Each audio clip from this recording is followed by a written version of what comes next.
بسم اللہ الرحمن الرحیم باب فی النہی عن استقبال القبلۃ بغائط او بول۔ حضرت امام ترمذی رضی اللہ تعالی عنہ نے ایک باب قائم فرمایا ہے کہ پیشاب یا پخانے میں قبلے کی طرف رخ کرنے کی ممانعت۔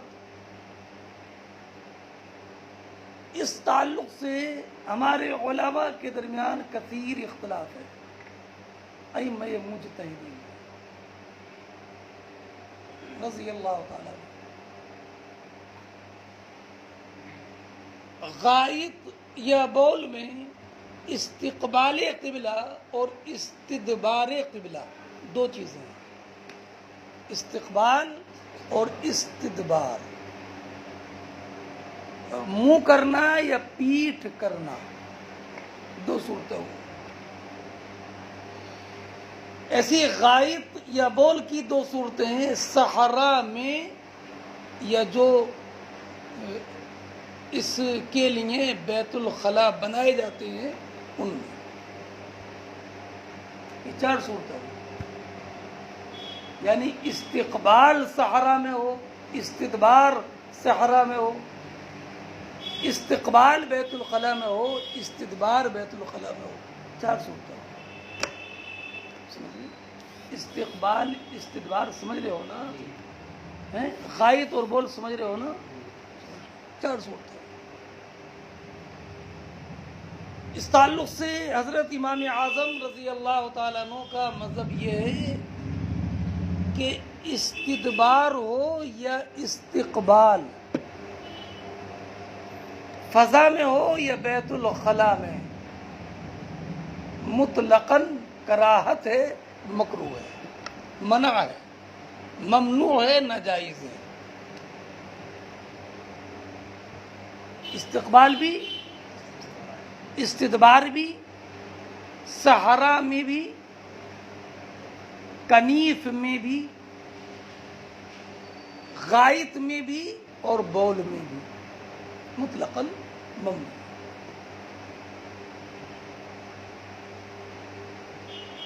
سنیں،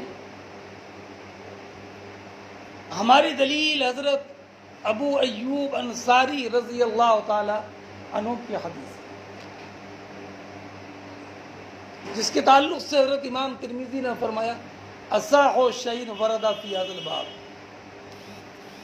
حضرت ابو ایوب انصاری، یہ حدیث حضرت ابو ایوب انصاری رضی اللہ تعالیٰ عنہ بیان فرماتے ہیں کہ نبی کریم صلی اللہ تعالی علیہ وسلم نے ارشاد فرمایا، حدیث میں، اذا اتیتم الغائط فلا تستقبلوا القبلة بغائط ولا بول ولا تستدبروها۔ اذا اتیتم الغائط، جب تم قضاء حاجت کے لیے آؤ، قید نہیں ہے کہ صحرا میں ہو یا کنیف میں، قید نہیں ہے، فلا تستقبلوا القبلة بغائط ولا بول، تو غائط پخانے اور بول یا پیشاب میں قبلے کی طرف منہ مت کرو، ولا تستدبروها، اور نہ پیٹ کرو۔ ممانعت مطلق ہے، دونوں کو شامل ہے، استدبار بھی ہے، استقبال بھی ہے، دونوں کی ممانعت ہے، قید نہیں ہے نہ صحرا کی اور نہ کنیف۔ فلا تستقبلوا ولا تستدبروا، صیغہ نہیں ہے، ادنا درجہ کراہت ہے۔ سنیں بھائی، ولیکن شرقوا او غربوا، لیکن تم مشرق یا مغرب کی طرف منہ کرو، مشرق یا، بیٹا یہ مدینہ منورہ کے اعتبار سے ہے، چونکہ یہ مکہ مکرمہ ہے، یہ ادھر یہ مدینہ طیبہ ہے، سنیں، اس لیے جب حضور کے روزے کی طرف منہ کریں گے، رخ کریں گے، تو پیٹھ کعبہ شریف کی طرف ہوگی. نہیں سمجھے بیٹا؟ یہ مکہ ہے نا، یہ مدینہ ہے، تو حضور کا رخ انور ادھر ہی تو ہوا. اور جو حضور کے جالی کے سامنے کھڑے ہوں گے، ادھر رخ ہوگا تو پیٹھ کدھر ہوگی. اس لیے نزدیک وہاں بھی نا ادھر گھما دیتے ہیں، الکعبہ ہونا، کعبہ ادھر ہے. نہیں سمجھے؟ یہ پتہ نہیں کعبہ کدھر ہے، کعبے تک ہی رضائی ہے، کعبے کے کعبے تک نہیں ہے. اس لیے ادھر الکعبہ تو ہونا، الحاج الکعبہ تو ہونا.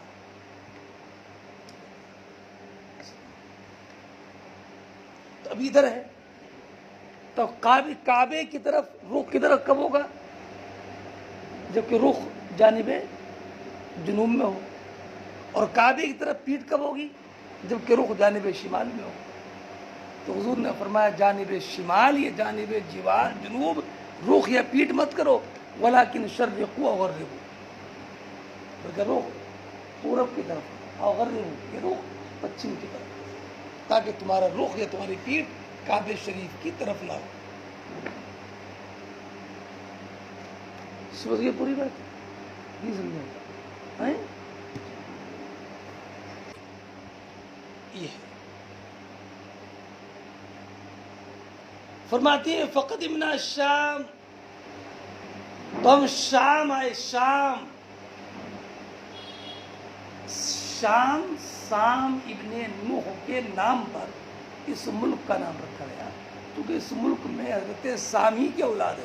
تو شام اسی کا حصہ بیت المقدس ہے. سنیں، اور یہی انبیاء کی سرزمین ہے. حضرت ابراہیم علیہ السلام عراق سے ہجرت کر کے ملک شامی میں آئے. اسی میں ارض مقدس ہے، التی بارکنا فیہا بارکنا فیہا ارض مقدس فلسطین.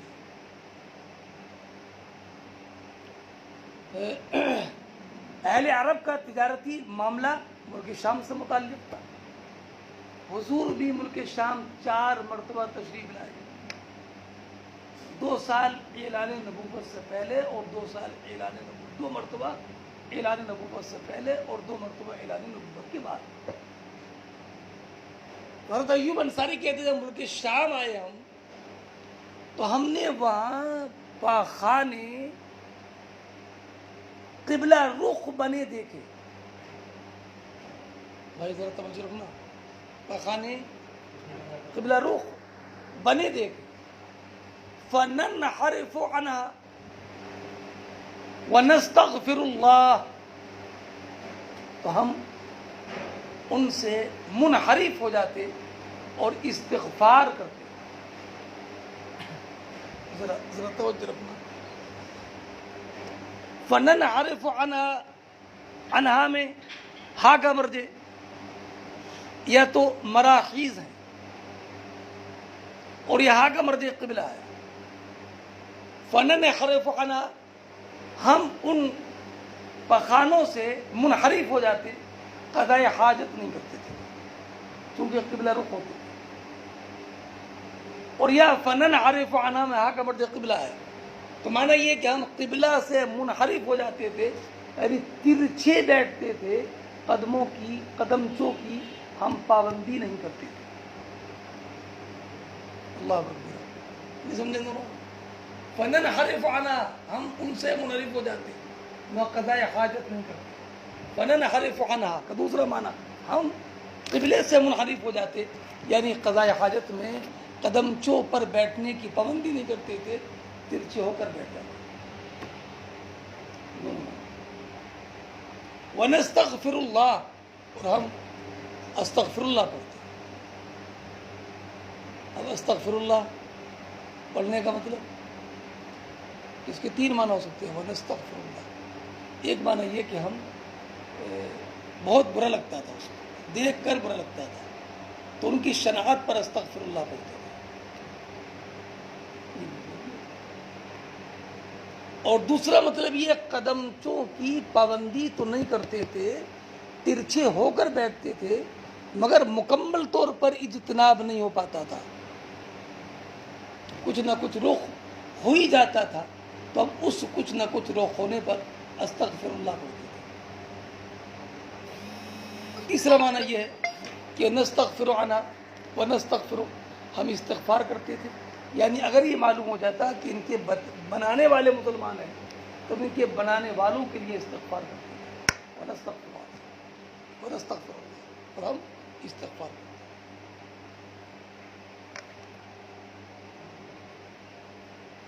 وفي الباب عن عبید اللہ ابن الحارث ومعقل ابن ابی الہیثم، اس باب میں عبداللہ ابن حارث، معقل ابن ابی الہیثم، اور معقل ابن ابی حیثم کو معقل ابن ابی معقل بھی کہا جاتا ہے، ان کی حدیث ہے، اور ابو امامہ اور ابو ہریرہ کی حدیث ہے، اور سال ابن حنیف کی حدیث ہے۔ ابو عیسیٰ کہتے ہیں کہ ابو ایوب کی حدیث اس باب میں سب سے بہتر ہے اور سب سے اصح ہے۔ ابو ایوب کا نام خالد ابن زید ہے، جن کو نبی کریم علیہ السلام کی 1 مہینے تک مہمان نوازی کا شرف حاصل ہوا۔ امام زہری کا نام محمد ابن مسلم ابن عبید اللہ ابن شہاب زہری ہے، وکنیت وہ ابو بکر، ان کی کنیت ابو بکر ہے، اس کی امام زہری تھی۔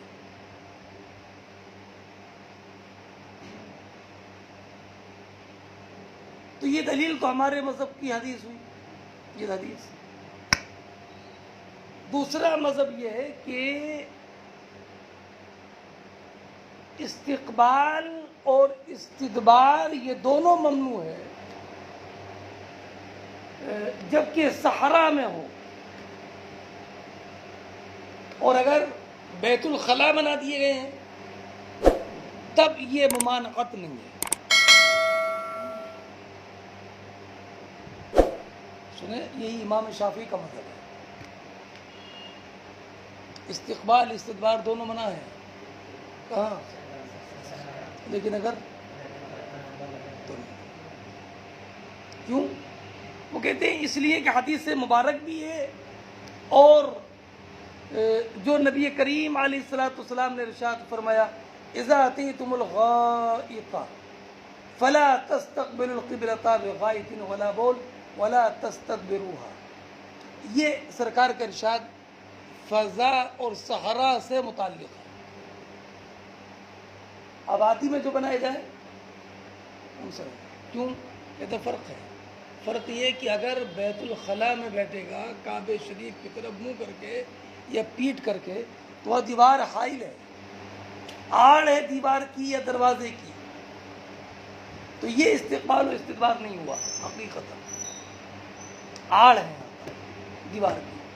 اور صحرا میں اگر بیٹھتا ہے قضاء حاجت کے لیے تو وہاں پر استقبال یا استدبار سے کوئی آڑ نہیں ہے، یہ ہے ان کی دلیل۔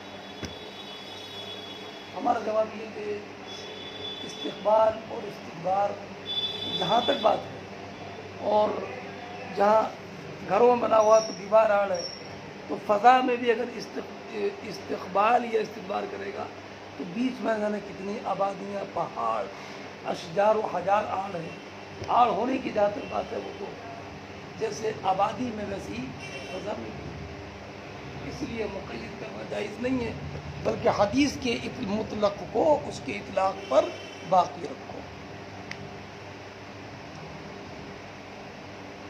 یہ ہوا۔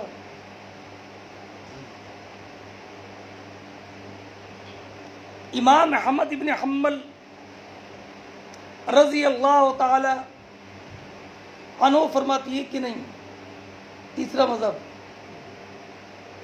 مذہب کعبہ شریف کی طرف استدبار جائز ہے، استقبال جائز نہیں ہے، نہ صحرا میں اور نہ ہی آبادی میں۔ کیا بیٹا؟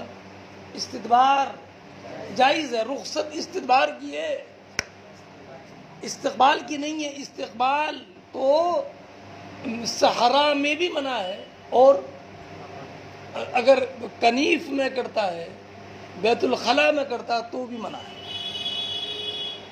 قال ابو الولید المکی، ابو الولید مکی نے کہا، قال ابو عبداللہ شافعی، ابو عبداللہ شافعی نے کہا کہ نبی کریم علیہ السلام کا یہ جو ارشاد ہے، لا تستقبل القبلۃ بغائط ولا بول ولا تستدبروها، سرکار کے اس قول کا معنی انما ھذا فی الفیافی، فیفا کی جمع یہ صحراؤں میں، فما فی الکنف المبینۃ لہ، لیکن وہ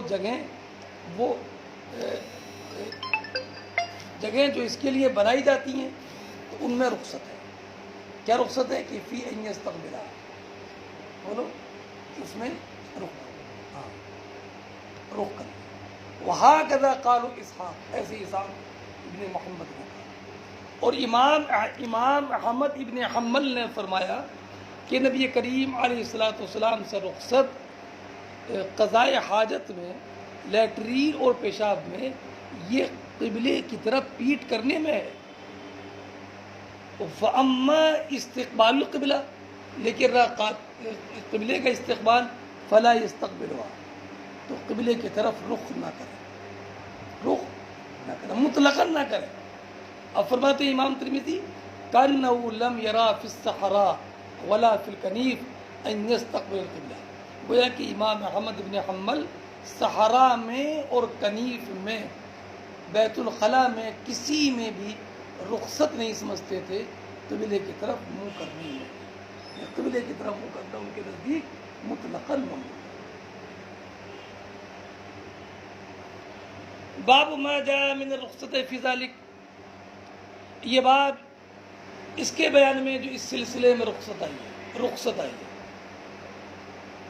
تو ایک بات یہ ذہن نشین رکھیں کہ امام اعظم کے نزدیک کچھ مسلم اصول ہے کہ جب قول اور فعل میں تعارض ہو جائے تو ترجیح قول کو ہوتی ہے، اس لیے کہ فعل میں خصوصیت کا احتمال ہوتا ہے، اور یہ بھی کہ نافی مثبت پر مقدم ہوتا ہے، یعنی کسی حدیث سے اگر ممانعت ثابت ہو اور کسی حدیث سے جواز، تو جو حدیث حرمت اور ممانعت کو ثابت کرتی ہے اس کو ترجیح دیں گے اس حدیث پر جو کہ اجازت کو ثابت کرے۔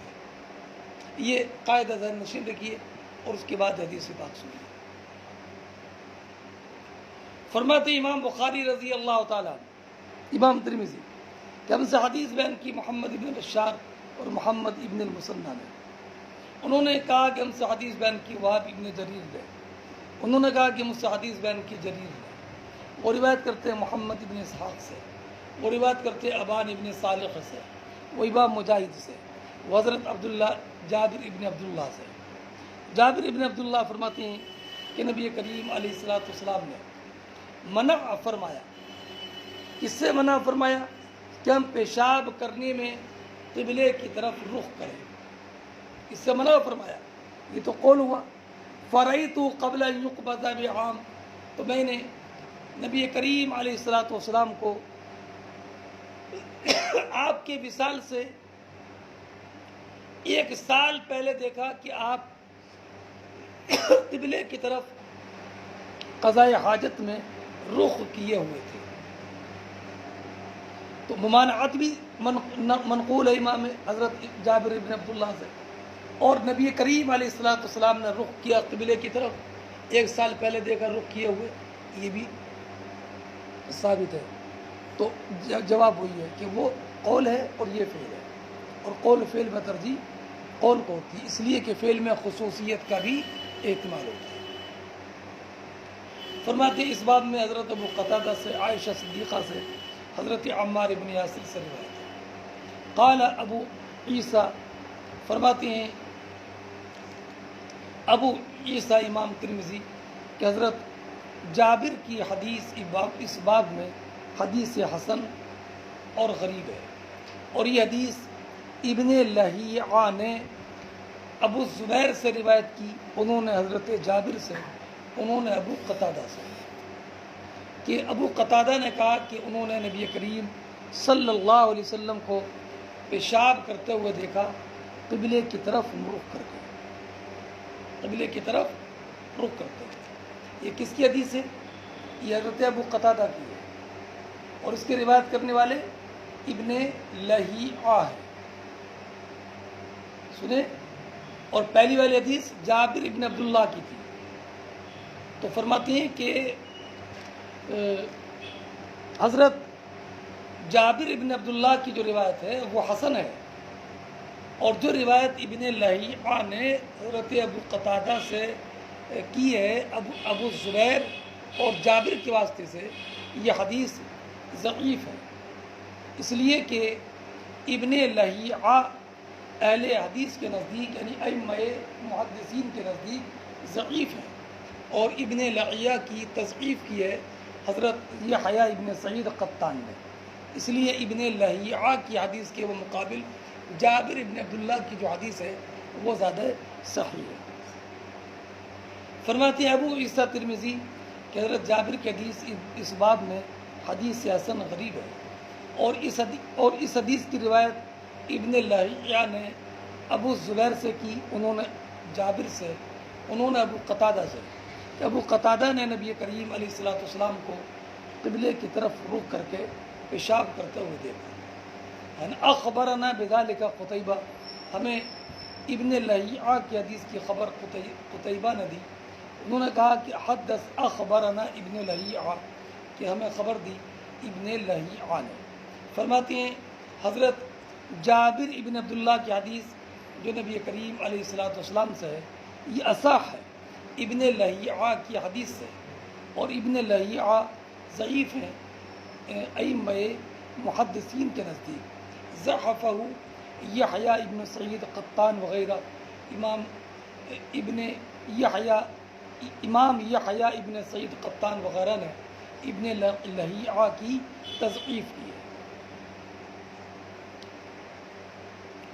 حدثنا عناد حدثنا عبدہ عن عبید اللہ بن عمر عن محمد ابن یحییٰ ابن حبان عن امہ واسع ابن حبان عن ابن عمر قال رقیت یوما علی بیت حفصہ فرأیت النبی صلی اللہ علیہ وسلم علی حاجتہ مستقبل الشام مستدیر الکعبہ، ھذا حدیث حسن صحیح۔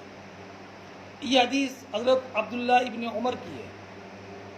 عبداللہ ابن عمر کی روایت یہ ہے، وہ بیان فرماتے ہیں کہ میں ایک دن حضرت حفصہ کے کمرے کی چھت پر چڑھا، حضرت حفصہ کے کمرے کی چھت پر چڑھا۔ حضرت حفصہ ام المؤمنین ہے، حضرت عبداللہ ابن عمر کی بہن ہے، اس لیے بعض روایتوں میں ہے کہ رقیت یومن علی ظہر بیت لنا، میں ایک دن اپنے گھر کی چھت پر چڑھا، اور اس میں حضرت حفصہ کے مکان کی چھت پر چڑھا۔ دونوں میں تعارض نہیں ہے، اس لیے کہ یہ مکان ان کی بہن کا تھا، اور بہن کے مکان کو مجازن اپنا گھر بھی کہہ دیتے ہیں۔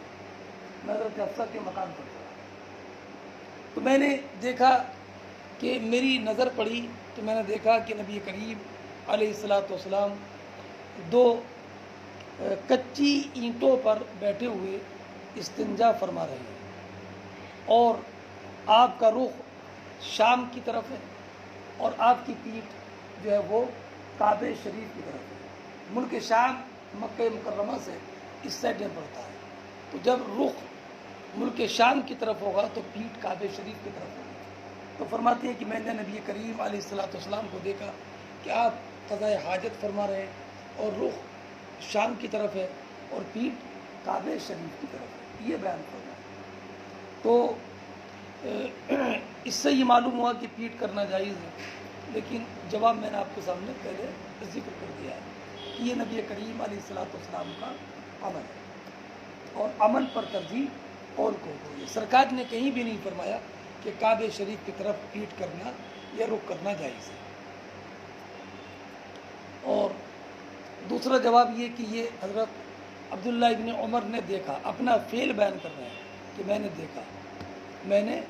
دیکھا ہے نبی کریم علیہ الصلوۃ والسلام کو قبلہ کی طرف پیٹھ کرتے ہوئے قضاء حاجت کرتے ہوئے، لیکن سرکار کا یہ فعل ہی ہوگا، سرکار کا یہ قول نہیں۔ فرماتے ہیں واسع ابن حبان عبداللہ ابن عمر سے روایت کر کے کہ میں ایک دن حضرت حفصہ کے مکان کی چھت پر چڑھا، میں نے نبی کریم علیہ الصلوۃ والسلام کو دیکھا قضاء حاجت کرتے ہوئے. آپ کا رخ شام کی طرف ہے اور پیٹھ کعبے کی طرف ہے. یہ حدیث حسن صحیح ہے. باب النہی عن البول قائما، یہ باب اس بارے میں کہ کھڑے ہو کر پیشاب کرنا منع ہے. کھڑے ہو کر پیشاب کرنا منع ہے. یہاں بھی ایک بات آپ یہ ذہن نشی کرتے کہ کھڑے ہو کر پیشاب کرنا یہ نبی کریم علیہ الصلاۃ والسلام کی کے فعل سے ثابت ہے. نبی کریم علیہ الصلاۃ والسلام کے بارے میں اتات صبات قوم فبال قائما فتوضأ ومسح على ناصيته وخفيه، کہ حضور قوم کی کوڑی کے پاس تشریف لائے اور آپ نے کھڑے ہو کر پیشاب فرمایا اور اس کے بعد وضو کیا اور پھر اپنے سر کا اور خفین کا مسح کیا. اس سے کھڑے ہو کر پیشاب کرنے کا جواز ثابت ہوتا ہے. تو اور نبی کریم علیہ الصلاۃ والسلام کے بارے میں حضرت عائشہ صدیقہ کی روایت ہے کہ تم سے اگر کوئی یہ حدیث بیان کرے کہ حضور نے کھڑے ہو کر پیشاب کیا ہے تو فلا تصدقوا، اس کی تصدیق مت کرو. حضور ہمیشہ بیٹھ کر کے ہی پیشاب کرتے ہیں. حضور ہمیشہ بیٹھ کر ہی پیشاب کرتے تھے. تو اب حضرت عائشہ فرماتی ہے اس کی تصدیق مت کرو. اور دوسری حدیث میں کہ حضور نے کھڑے ہو کر پیشاب کیا. تو اب حضرت عائشہ جو فرما رہی ہے کہ اس کی تصدیق مت کرنا، حضرت عائشہ اپنا حال بیان کر رہی ہے، اپنا مشاہدہ کہ حضور نے کبھی بھی گھر میں کھڑے ہو کر پیشاب نہیں کیا، ہمیشہ بیٹھ کر ہی پیشاب کیا. تو جو یہ بیان کرے کہ گھر میں حضور نے بیٹھ کر پیشاب کیا ہے تو اس کی تصدیق مت کرنا. اور وہ جو روایت ہے وہ گھر کی نہیں ہے بلکہ حضور قوم کی کوڑی کے پاس تشریف لائے اور وہاں کھڑے ہو کر کے پیشاب کیا. تو پیشاب کرنا کھڑے ہو کر وہ باہر تھا. اور حضرت عائشہ نے جو فرمایا کہ اس کی تصدیق مت کرنا، یہ گھر کی بات. حضور نے وہاں جو کھڑے ہو کر پیشاب کیا وہ عذر تھا، یا تو وہاں کوئی ساتر نہیں تھا، کوئی چھپانے والی چیز نہیں تھی، یا وہ زمین بہت سخت تھی اور نرم کرنے کے لیے وہاں کوئی چیز نہیں تھی، اور یہ کہ جگہ وہ ڈھلان پر تھی. اگر کھڑے ہو کر پیشاب کرتے تو پیشاب پیچھے آتا، یا حضور کے گھٹنے میں تکلیف تھی کہ جس کی وجہ سے بیٹھنا حضور کے لیے مشکل تھا. تو وہ کسی نہ کسی عذر پر مبنی ہے، ورنہ عام حالات میں حضور نے بیٹھ کر کے ہی پیشاب کیا. اس لیے حضور کو لوگ بطور تانا کافری کہتے تھے. یبول کما تبول المرأۃ، دیکھو حضور پیشاب کرتے ہیں جیسے عورتیں پیشاب کرتی ہیں، یعنی بیٹھ کر پیشاب کرتے حضور. یہ کفار طعن دیتے تھے. تو اس سے معلوم ہے کہ حضور کا عمل یہی تھا کہ حضور ہمیشہ بیٹھ کر پیشاب کرتے تھے. فرماتے ہیں باب اس بارے میں کہ بیٹھ کر پیشاب کرنے کی نہیں. حدثنا علی بن حجر اخبرنا شریک عن المقدام ابن شریح عن ابی، یہ شریح سے روایت ہے، وہ روایت کرتے ہیں عائشہ صدیقہ سے. من حدثکم، جو تم سے یہ حدیث بیان کرے کہ نبی کریم علیہ الصلاۃ والسلام کھڑے ہو کر پیشاب کرتے تھے تو فلا تصدقوه، اس کی تصدیق مت کرو، بلکہ حضور ہمیشہ بیٹھ کر ہی پیشاب کرتے تھے. اس باب میں حضرت عمر، حضرت بریدہ کی روایت ہے. ابو عیسیٰ نے کہا کہ حدیث عائشہ سب سے بہتر اس بات میں. حضرت وہ حدیث عمر اور حضرت عمر کی حدیث جو ہے وہ روایت کی ہے عبد الکریم ابن ابی المخارق کی حدیث سے. نافع سے وہ روایت کرتے ہیں عبداللہ ابن عمر سے، وہ حضرت عمر سے. قال رآنی النبی ابول قائما، فرماتی ہیں حضرت عمر کہ مجھ کو نبی کریم علیہ الصلاۃ والسلام نے دیکھا کہ میں کھڑے ہو کر پیشاب کر رہا تھا. فقال یا عمر لا تبل قائما، تو فرمایا کہ اے عمر کبھی کھڑے ہو کر پیشاب مت کرو. فما بلت قائما بعد، میں نے اس کے بعد کبھی کھڑے ہو کر پیشاب نہیں کیا. فرماتی ہیں وَإِنَّمَا رَفَعَ هذا الحدیث عبد الکریم ابن ابی المخارق، اس حدیث کو بطور مرفوع ذکر کیا عبد الکریم ابن ابی المخارق نے. اور عبد الکریم ابن ابی المخارق ضعیف ہے ائمہ محدثین کے نزدیک. عبد الکریم ابن ابی المخارق کی تصحیح ایوب سختیانی نے کی. وہ تکلم فی، اور اس نے کچھ ان کے بارے میں کلام کیا۔ اب عبید اللہ نے روایت کی نافع سے، انہوں نے روایت کی حضرت عمر سے، کہتے ہیں قال عمر ما بلت قائما منذ اسلمت، میں نے جب سے اسلام قبول کیا میں نے کبھی کھڑے ہو کر کے پیشاب نہیں کیا۔ یہ کون بیان کر رہے ہیں؟ حضرت عمر رضی اللہ تعالیٰ، اور روایت کرنے والے کون ہیں؟ عبداللہ ابن عمر۔ اور پہلی روایت میں کیا ہے کہ حضرت عمر نے کھڑے ہو کر پیشاب کیا اور حضور نے منع کیا ہے نا، حضور نے۔ تو اس کی روایت کرنے والے کون تھے؟ عبد الکریم ابن ابی المخارق۔ تو فرمایا کہ عبد الکریم ابن ابی المخارق کی تضعیف کی ہے حضرت ایوب سختیانی، اس لیے ترجیح جو رہے گی وہ حضرت عبید اللہ والی روایت کو رہے گی۔ فرماتے ہیں وَهَذَا أَصَاهُ مِنْ حدیث عبد الکریم، اور یہ عصا ہے عبد الکریم کی حدیث سے۔ کیا حضرت یہ روایت جو حضرت عبداللہ ابن عمر کی ہے وہ عصا ہے عبد الکریم کی حدیث سے۔ اور بریدہ کی روایت اس سلسلے میں غیر محفوظ ہے۔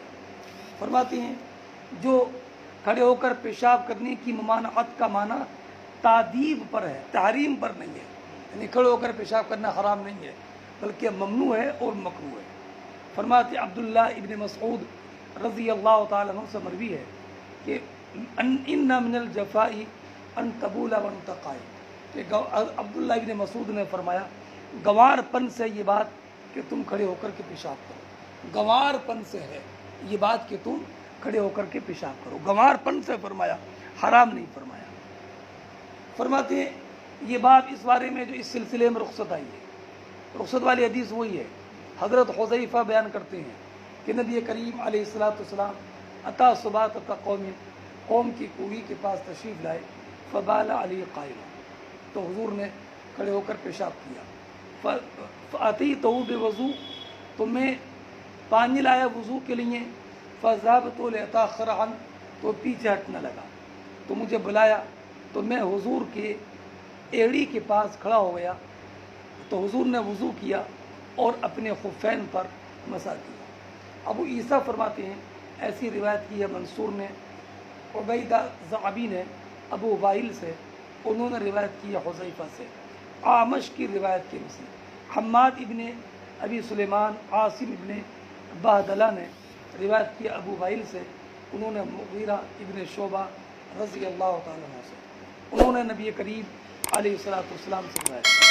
فرماتی ہیں ابو وائل کی روایت جو حذیفہ سے ہے یہ اصح ہے، اور کچھ اہل علم نے کھڑے ہو کر پیشاب کی اجازت بھی دی ہے، لیکن یہ اجازت کسی عذر کی بنیاد پر ہوگی، عام حالات میں یہ اجازت نہیں ہوگی۔ بس